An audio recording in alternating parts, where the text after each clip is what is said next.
Jefferson, Iowa, independent caller. Oh, thank you for having me, and sir, I'm honored to speak with you.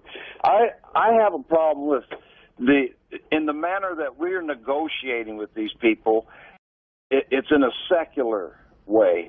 Now, I don't think a lot of people understand that the Iranians, their negotiations are totally in a radical religious manner.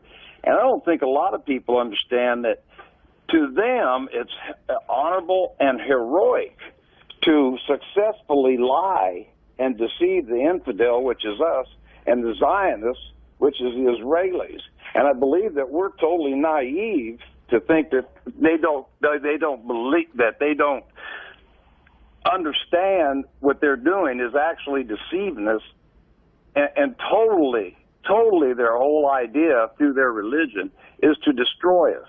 Okay, well, Congressman, have you respond to that? Yeah. Negotiating in a religious way? I think that he is right to a great extent, and it's not like we're making this up. The Iranians have said over and over, we're the great Satan, we're the great evil, they're going to wipe Israel off of the face of the earth. And in the Middle Eastern culture, it is looked upon with very high regard to get the best deal possible no matter what it takes, and that includes lying. That's one reason that these Gulf states like to work with the United States, because we're honest and transparent, and we have laws that we have to live by. Even in the business world, they like doing business with us as opposed to their partners, or even the communist Chinese to some extent, because they like doing business with people that are honest and open and transparent and forthright.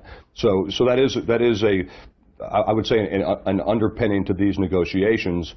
Once again, if you're willing to blow yourself up and commit suicide in order to blow up other people, you are not a rational person. And that's who you're dealing with when you're dealing with the Iranians. Are you saying all Middle East countries are this way, willing to lie in negotiations? It is part of the Middle Eastern culture to get the best deal that you can when you're arguing. You're at the marketplace arguing over buying vegetables or buying shoes in the marketplace to do anything that you can to get the best deal. Yeah, that's part of Middle Eastern culture. Yeah. What evidence they like to barter there. So try going into the store here, into a Vons or Safeway and trying to barter for your food, but they still do that in the Middle East, and they try to get the best deal. The shop owner will say whatever he or she has to in order to sell something, and people barter back and forth and try to get the best deal for each other. And I think Iran is the epitome of that, because they have lied over and over and over. They are liars. The Iranian government lie all the time. So why trust them now? Again, I ask, why trust them now? Are you speaking from personal experience, talking about all Middle East countries? From personal experience. So I would say not necessarily all Middle Eastern countries. I know that's a big generalization. They do business different than we do business in the West. They have markets. They like to barter, and they like to do whatever they can and say whatever they can to get the best deal. Yeah. Absolutely. Reminder for our viewers, Congressman Hunter served in Iraq two tours, I should say, and also he might be a familiar face. You might be a familiar face or familiar name to many of our viewers, succeeding your father, Congressman Duncan Hunter, who retired after serving 14 consecutive terms. And